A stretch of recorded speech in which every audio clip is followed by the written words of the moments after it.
Today on The Nation Speaks, big news this week from Twitter. Founder and CEO Jack Dorsey stepping down, and a new privacy policy unveiled. What does it foretell about the social media platform? That's what we ask former Parler CEO John Mates. Then in America Q&A, if COVID never goes away, what about masks, social distancing, vaccine mandates? Which policies do you think should stay or go? Black Lives Matter launching its Christmas campaign against so-called white supremacist capitalism. It wants you to boycott white companies, most of which support BLM. We hear what former Cincinnati Mayor Ken Blackwell has to say about it. And in our second America Q&A, we ask, if you could change one thing to improve your quality of life, what would it be? The Black Lives Matter global organization has launched its now annual campaign, #BlackXmas. They're calling for a boycott of white companies from Thanksgiving to New Year's Day. The group says that white supremacist capitalism uses policing to protect profits and steal black life. So they're calling for people to buy from black businesses or buy nothing at all and donate to black-led, black-serving organizations. But not all Black lives are on board with the campaign, as we learn from our guest. We're joined now by Ken Blackwell, former mayor of Cincinnati, Ohio, a former state Ohio treasurer and former Ohio Secretary of State, now a senior fellow at the Family Research Council. Ken, thank you so much for joining us. It's a delight to be with you. So Ken, what is it that you see as so problematic with this campaign to support black businesses and black serving causes?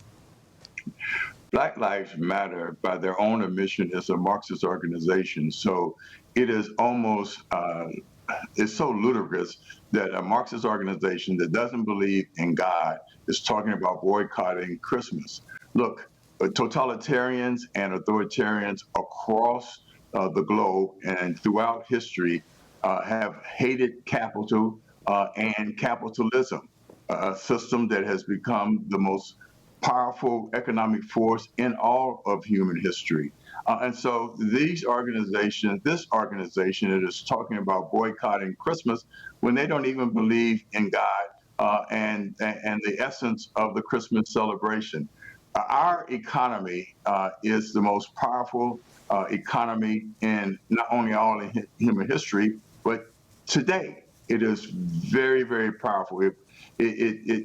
In spite of the wrong-headed directions and policies of the Biden administration, what we've experienced over the last 3 years is a major infusion of capital, and as a consequence, more black people have been working, incomes have been lifted, and families have been in a more secure position.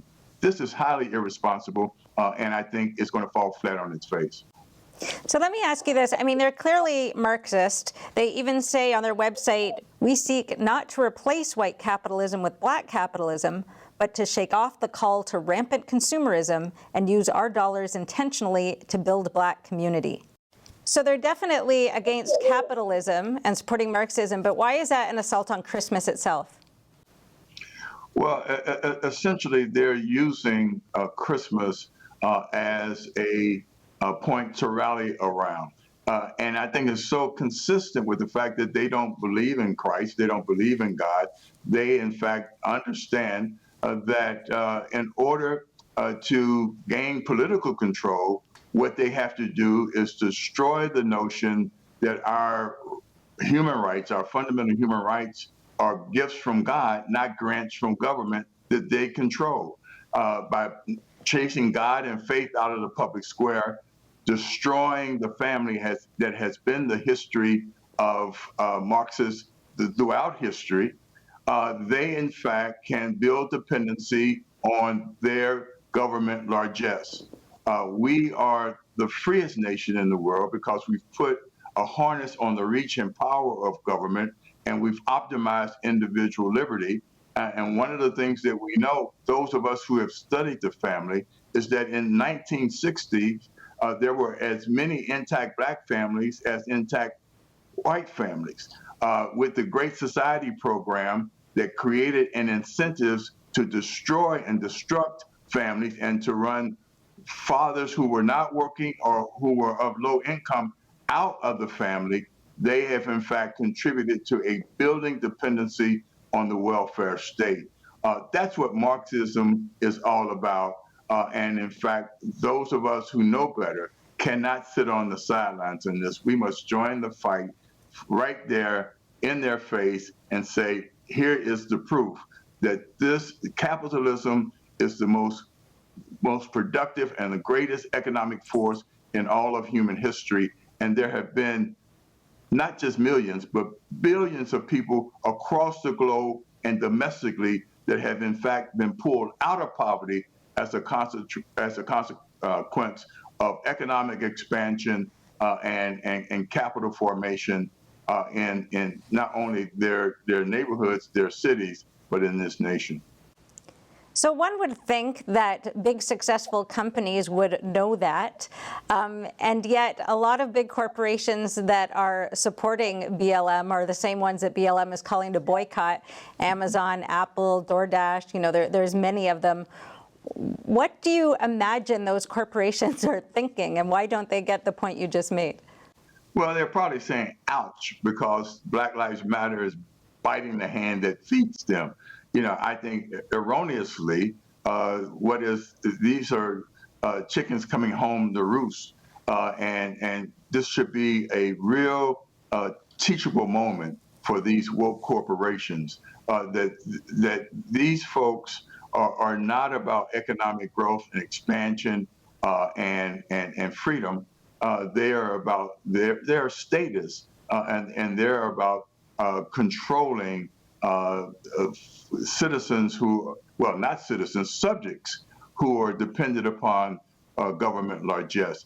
What they don't realize is that for 245 years, what has made us different as a nation is that we have realized that our fundamental rights are, in fact, God's gifts to us, each individual, and not grants from government.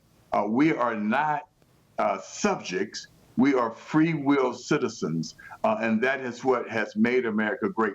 As Lincoln said, we're not perfect, but we are a perfectible nation, and we have gotten better when we, in fact, have understood that old Latin saying, e pluribus unum, from the many, one. We are, in fact, a very diverse nation, but it is around our love and embrace of freedom and free will empowerment that has made us able to improve life in America, both as in terms of fairness and in terms of prosperity and individual and family empowerment. So we've got to wrap up. Let me ask you one more question.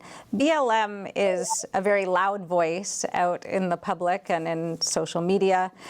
But what extent do you believe that their positions resonate with a lot of African Americans?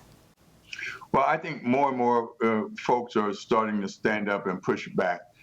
They understand that Black Lives Matter was around defunding the police. They understand that many in their communities were the most vulnerable to violence. And so time after time, Black citizens have come to realize that Black Lives Matter is bankrupt and politically foolish. Be sure to watch the entire episode, now available exclusively at EpochTV.com, a new completely censorship-free premium subscription platform brought to you by the Epoch Times. See you there.